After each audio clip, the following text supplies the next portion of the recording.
जय शिव शंकर, हर हर महादेव।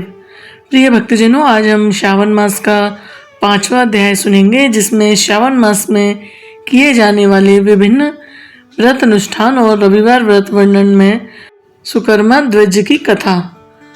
ईश्वर बोले, हे सनत कुमार, करोड़ पार्थिव लिंगों के महात्म तथा पुण्य का वर्णन नहीं किया जा सकता। जब मात्र एक लिंग का महात्म नहीं कहा जा सकता तो फिर करोड़ लिंगों के विषय में कहना ही क्या है। मनुष्य को चाहिए कि करोड़ लिंग निर्माण असमर्थता में 1,00,000 लिंग बनाए या 1000 लिंग या 100 लिंग ही बना लें। यहाँ तक कि एक लिंग बनाने से भी मेरी सानिध्य मिल जाती है। षडाक्षर मंत्र से 16 उपचारों के द्वारा भक्ति पूर्ण मन से भगवान शिव की पूजा करनी चाहिए। गृह यज्ञ के साथ उद्यापन करना चाहिए। उसके बाद होम करना चाहिए और ब्राह्मणों को भोजन कराना चाहिए। हे सनत कुमार, इस अनुष्ठान को करने वाले की अकाल मृत्यु नहीं होगी। यह व्रत बांझपन को दूर करने वाला, सभी विपत्तियों का नाश करने वाला तथा सभी संपत्तियों की वृद्धि कराने वाला है। मृत्यु के पश्चात यह मनुष्य काल पर रहतन मेरे समीप कैलाश वास में वास करता है। जो मनुष्य श्रावण मास में पंचामृत से शिव जी का अभिषेक करते हैं, वह सदा पंचामृत का पान करने वाला होता है। गोधन से संपन्न, अत्यंत मधुर भाषण करने वाला तथा त्रिपुर के शत्रु भगवान शिव को प्रिय होता है। जो इस मास में अनुदान व्रत करने वाला तथा हविष्यज्ञ ग्रहण करने वाला होता है, वह वीर्य आदि सभी प्रकार के धान्यों का अक्षय निधि स्वरूप हो जाता है।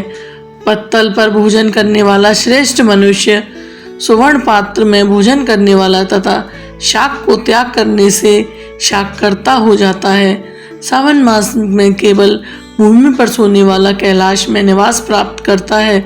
इस मास में एक भी दिन प्रातः स्नान करने से मनुष्य को 1 वर्ष स्नान करने के फल का भागी कहा गया है। इस मास में जितेंद्रिय होने से इंद्रिय बल प्राप्त होता है। इस मास में स्फटिक, पाषाण, मृत्तिका, मरकतमणि, पिष्ट यानी पीठी, धातु, चंदन, नवनीत आदि से निर्मित अथवा अन्य किसी भी शिवलिंग में, साथ ही किसी स्वयं अभिभूत ना हुए लिंग में श्रेष्ठ पूजा करने वाला मनुष्य सैकड़ों ब्राह्म हत्याओं को भस्म कर डालता है।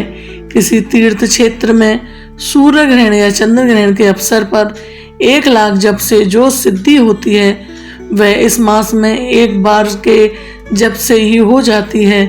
अन्य समय में जो 1000 नमस्कार और प्रदक्षिणाएं की जाती हैं, उनका जो फल होता है वह इस मास में एक बार करने से ही प्राप्त हो जाता है। मुझको प्रिय श्रावण मास में वेद पारायण करने पर सभी वेद मंत्रों की पूर्ण रूप से सिद्धि हो जाती है।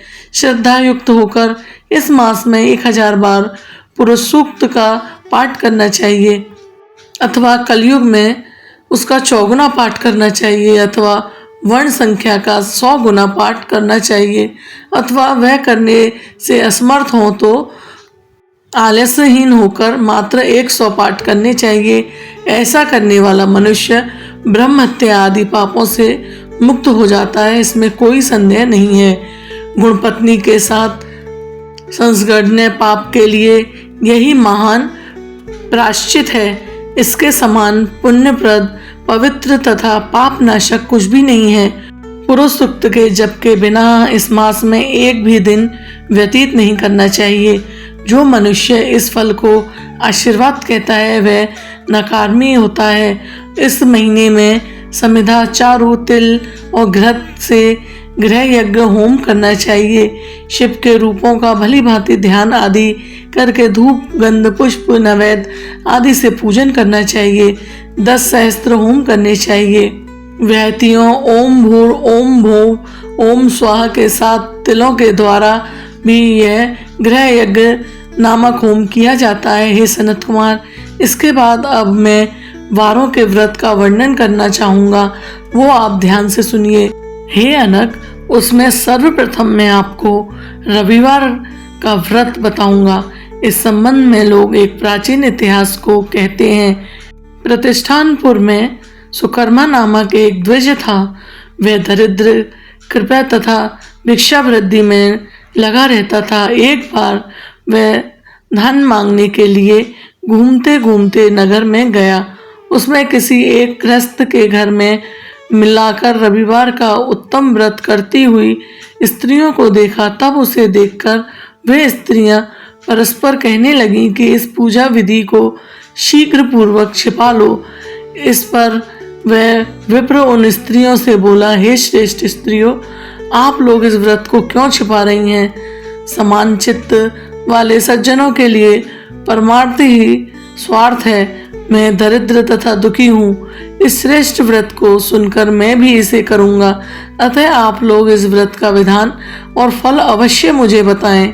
स्त्रियां बोली, हे द्विज, इस व्रत के करने से आप उन्माद तथा प्रमाद करेंगे अथवा भूल जाएंगे अथवा इसके प्रति अभक्ति या अनास्था रखने लगेंगे। अतः आपको यह व्रत कैसे बताऊं? उनकी यह बात सुनकर उनमें जो एक प्रौढ़ावस्था स्त्री थी वह उस ब्राह्मण से व्रत तथा व्रत की विधि बताने लगी। हे ब्राह्मण, श्रावण मास के शुक्ल पक्ष के प्रथम रविवार को मौन होकर उठकर ने शीतल जल से स्नान करें। उसके बाद अपना नित्य कर्म संपन्न करके पान के एक शुभ दल पर रक्त चंदन से सूर्य के समान पूर्ण गोलाकार 12 परिधियों वाला सुंदर मंडप बनाए। उस मंडप में रक्त चंदन से संज्ञा सहित सूर्य का पूजन करें। उसके बाद घुटनों के बल भूमि पर झुककर 12 मंडपों पर अलग अलग रक्त चंदन तथा जपा कुसुम से मिश्रित अर्घ्य श्रद्धा भक्ति पूर्वक सूर्य को विधिवत प्रदान करें और लाल अक्षत, जपा कुसुम तथा अन्य उपचारों से पूजन करें। उसके बाद मिश्री से युक्त नरिकेल के बीज का नैवेद्य अर्पित करके आदित्य मंत्रों से सूर्य की स्तुति करें और श्रेष्ठ 12 मंत्रों से 12 नमस्कार तथा प्रदक्षिणाएं करें। उसके बाद 6 तंतुओं से बनाए गए सूत्र में 6 ग्रंथियां बनाकर देवेश सूर्य को अर्पण करके उसे अपने गले में बांधें और पुनः 12 फलों से युक्त वायन ब्राह्मण को प्रदान करें। इस व्रत की विधि को किसी के सामने नहीं सुननी चाहिए।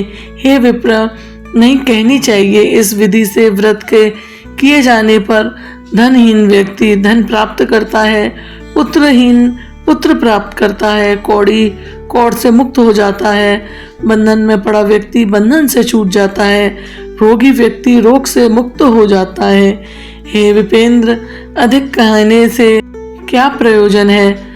साधक जिस जिस अभिष्ट की कामना करता है वह इस व्रत के प्रभाव से उसे जरूर मिल जाता है। इस प्रकार श्रावण के 4 रविवारों और कभी कभी 5 रविवारों में से इस व्रत को करना चाहिए। इसके बाद व्रत की संपूर्णता के लिए उद्यापन करना चाहिए।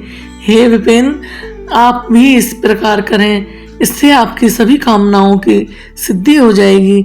उसके बाद उन पवित्रताओं को नमस्कार करके वह ब्राह्मण अपने घर आ गया।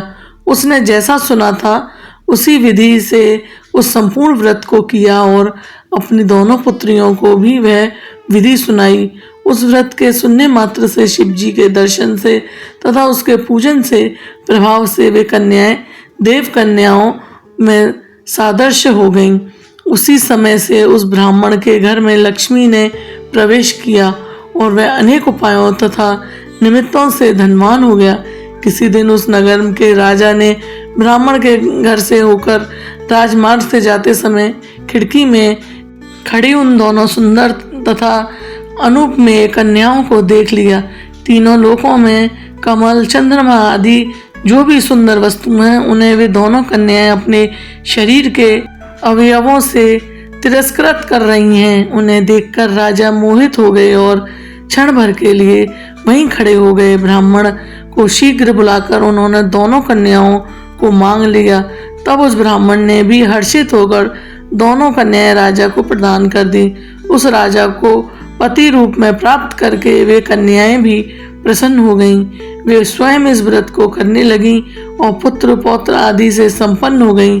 हे मुनि, महान ऐश्वर्य देने वाले इस व्रत को मैंने आपसे कह दिया है। हे विधिनंदन, जिस व्रत के श्रवण मात्र से मनुष्य सभी मनोरथों को प्राप्त कर लेता है, उसके अनुष्ठान करने के फल का वर्णन कैसे किया जाए।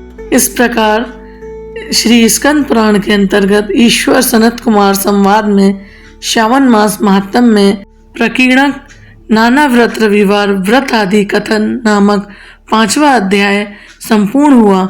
हर हर महादेव।